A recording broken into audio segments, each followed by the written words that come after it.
قرآن مجید نے کہا ہے اگر خسارے سے بچنا چاہتے ہو تو 4 کام کرو، ورنہ تمہاری زندگی روز بروز نقصان میں جا رہی ہے، خسارے میں جا رہے ہو، اصل مال بھی ضائع ہو رہا ہے۔ یہ 4 باتیں اگر تم اپنے اندر پیدا کرنے میں کامیاب ہو گئے تو تم خسارے سے بچ گئے۔ کون کون سی؟ الا الذین آمنوا، ایمان لاؤ، پختہ ایمان، یقین کامل کی دولت، یؤمنون بالغیب، غیب پر ایمان، طاقتور قسم کا ایمان، ایسا ایمان کہ جو انسان کو اتنا پختہ کر دے کہ اس کے لیے نیکی کے راستے پہ چلنا آسان ہو جائے اور بدی سے خود بخود اس کی طبیعت چاٹ ہونے لگے۔ پختہ ایمان ہو، مضبوط، وعاملوا الصالحات، اور پختہ ایمان کے بعد پھر اعمال صالحہ سے اپنے آپ کو آراستہ کرو۔ تمہاری زبان سچ بولے، تمہاری آنکھیں شرم و حیا والی ہوں، تمہارا وجود جب بھی قبول کرے رزق حلال ہی کو قبول کرے، سوچیں ستھری ہوں، نظریات پاکیزہ ہوں، طبیعت خیر خائی والی ہو، کسی کے لیے اچھے جذبات رکھتے ہو، تمہارا وجود نفع بخش ہو، ہمیشہ کسی کا بھلا کرنے کی خواہش طبیعت میں مچلتی رہتی ہو۔ اعمال صالحہ سے اپنے آپ کو آراستہ کرو، صوم و صلات کی پابندی ہو، نماز کا خیال ہو، نماز کے قیام کا خیال ہو، ظاہری باطنی آداب کے ساتھ اللہ کے حضور عبادت کے لیے حاضر ہونا تمہارا جذبہ ہو۔ ایمان اور اعمال صالحہ، یہ 2 خوبیاں، وتواصوا بالحق، پھر ایک دوسرے کو نا حق کی تاکید بھی کرو۔ میرا بیٹھ نہیں جانا نیک اعمال کر کے، حق نے کی ہیں تیرے ذمے دوہری ذمہ داریاں، خود تڑپنا بھی ہے، اوروں کو تڑپانا بھی ہے۔ میرا تو نے خود ہی نہیں تڑپنا، تیری ذمہ داری یہ ہے کہ کسی اور کو بھی تو تڑپائے۔ وتواصوا بالحق، تاکید حق کرنی۔ ہمارے اندر نا ایک بہت بڑا مسئلہ ہے، 2 حکم ہے شریعت کے، ایک ہے امر بالمعروف، ایک ہے نہی عن المنکر، نیکی کا حکم دینا اور برائی سے منع کرنا۔ میں نے دیکھا ہے کہ بڑی کمزوری پائی جاتی ہے، نیکی کی بات لوگ پھر بھی کر لیتے ہیں لیکن نہی عن المنکر، کسی بندے کو برائی سے روکنا، منع کرنا، طبیعت ہوتی ہے گڈ بک میں رہنے کی، مزاج ہوتا ہے سب کی آنکھوں کا تارا بننے کا۔ اپنے گھر کے اندر بھی اتنی جرت کا مظاہرہ نہیں کرتے کہ غلط کو غلط کہہ سکیں، حق بات کی تائید کر سکیں، طاقت ہی نہیں ہوتی۔ ایسی عجیب سیاست سکھا دی گئی ہے کہ ہر شخص ایک عجیب رنگ میں اپنی زندگی بتانا چاہتا ہے۔ قرآن مجید کہتا ہے خسارے میں چلے جاؤ گے اگر کلمہ حق تمہاری زبان پر نہیں آتا، اگر کلمۃ الحق ادا کرنے کی تمہارے اندر طاقت نہیں ہے تو تم نے ضائع کر دیا سارا وقت، حاصل کیا کیا؟ کہیں اگر اپنی برادری، اپنا قبیلہ، اپنا خاندان کسی موقع پر غلط ہے اور سامنے کوئی قبیلہ ٹھیک ہے تو آپ تائید کریں سامنے والوں، آپ کے اندر یہ اخلاقی جرت ہونی چاہیے کہ غلط کو غلط کہہ سکیں اور صحیح کو صحیح کہہ سکیں۔ نبی اکرم علیہ السلام نے فرمایا تم میں سے جو برائی دیکھے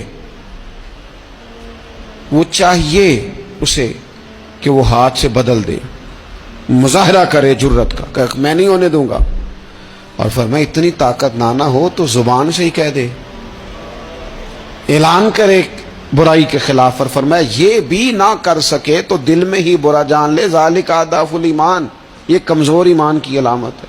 تو حق بات کا مزاج، او جی میں نے اپنی قبر میں جانا ہے، او میاں آپ کے ذمہ اللہ تعالیٰ نے قانون لگایا ہے، کنتم خیر امۃ اخرجت للناس تأمرون بالمعروف وتنہون عن المنکر، تم نے لوگوں کو بھلائی کا حکم دینا ہے اور برائی سے منع کرنا ہے۔ غلط کام ہو رہا ہو تو آپ غلط کو غلط ہی نہیں کہیں گے، آپ کی طبیعت اس طرح کی ہو جائے کہ آپ بات چپ سادھ لیں، آپ کی زبان پر کسی مظلوم کے حق میں کوئی کلمہ ہی نہ آئے۔ ایک بستی میں 2-3 لوگ بڑے نیک رہتے تھے اور باقی بستی ساری گناہوں میں، معاذ اللہ، اللہ کی نافرمانیوں میں، حدوں کو توڑنے میں مشغول تھی۔ اللہ کریم نے فرشتوں کو حکم دیا کہ اس بستی کو الٹ دو۔ فرشتوں نے عرض کی مالک وہاں تیرے 2-3 نیک بندے بھی تو رہتے ہیں، تو رب کریم نے فرمایا سب سے پہلے انہیں تباہ کرنا۔ مالک نیکوں کو، پرہیزگاروں کو، میں یہ کس طرح کے پرہیزگار ہیں، خود تو نمازیں پڑھتے رہے اور میری نافرمانی دیکھ کے کبھی ان کے ماتھے پر شکن تک نہیں آیا، کبھی ان کی طبیعت پر بوجھ نہیں بنا کہ لوگ دین کی حدیں توڑ رہے ہیں میں کم از کم زبان سے ہی کہہ دوں، نہ کبھی سوچا ہی نہیں کہ شریعت اسلامیہ کو سر عام پامال کیا جا رہا ہے اور کوئی کلمہ ان کی زبان سے ادا نہیں ہوا۔ پہلے ان لوگوں کو تباہ کرنا خود تڑپنا بھی ہے، اوروں کو تڑپانا بھی ہے۔ اپنی زندگی میں حق کہنے کا مزاج پیدا کریں، کسی کو روکیں کہ میاں یہاں تو غلط ہے۔ ہم سے لوگ مشورہ لینے آتے ہیں، ہم ہاں میں ہاں ملا کے گزر جاتے ہیں۔ اگر آپ کو محسوس ہونا کہ سامنے والا بندہ جو آپ کے پاس بیٹھا ہے وہ بات درست نہیں کر رہا تو یہ جرأت پیدا کریں، اگرچہ حکمت سے کہیں، دانائی سے کہیں، اچھے جملوں کا چناؤ کر کے کہیں، لیکن اس کو کہیں، اس کو سمجھائیں کہ یہاں تو بھی غلطی پہ ہے۔ اور غلطی دلیر لوگ مانا کرتے ہیں، دلیر لوگ، بزدلوں نے بھی کبھی غلطی مانی ہے؟ بزدل تو اپنی غلطیوں پہ دلیلیں دیتے ہیں، نہیں میرا یہ مطلب تھا، نہیں میں یہ۔ بزدل ساری زندگی کہتے ہیں میں ناکام ہوا فلانے کی وجہ سے، میں پیچھے رہ گیا فلانے کی وجہ سے۔ او خدا کے بندے تو بزدل ہے، اس لیے تو نہیں، اگر تو طاقتور ہوتا تو کم از کم اپنی غلطی تو اپنے کھاتے میں ڈالتا، تو اپنی غلطیاں بھی کسی کے کھاتے میں ڈال رہا ہے، یہ بزدلی ہے۔ تو فرمایا ایمان لائیں، اچھے اعمال کریں اور حق بات کی تاکید کریں۔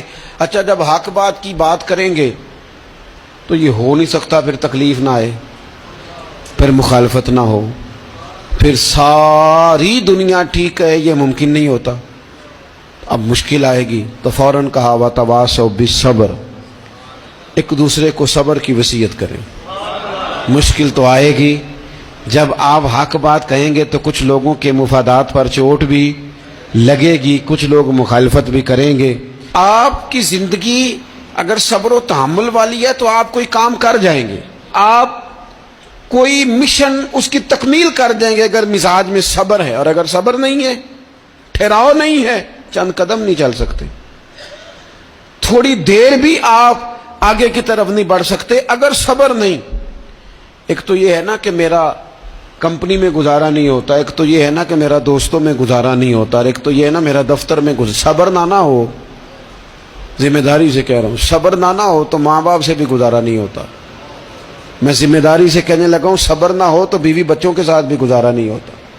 آپ کو صبر کرنا ہے۔ مجھے بتائیے چھوٹا بچہ ہے آپ کا، وہ چھوٹا ہے، اسے پتہ نہیں ہے، وہ کچھ ایسے کام بھی کرتا ہے جو غصے والے ہیں، تو کیا آپ اس بچے کو سزا دیں گے؟ نہیں، آپ صبر کریں گے، آپ سمجھیں گے کہ یہ مقام صبر ہے۔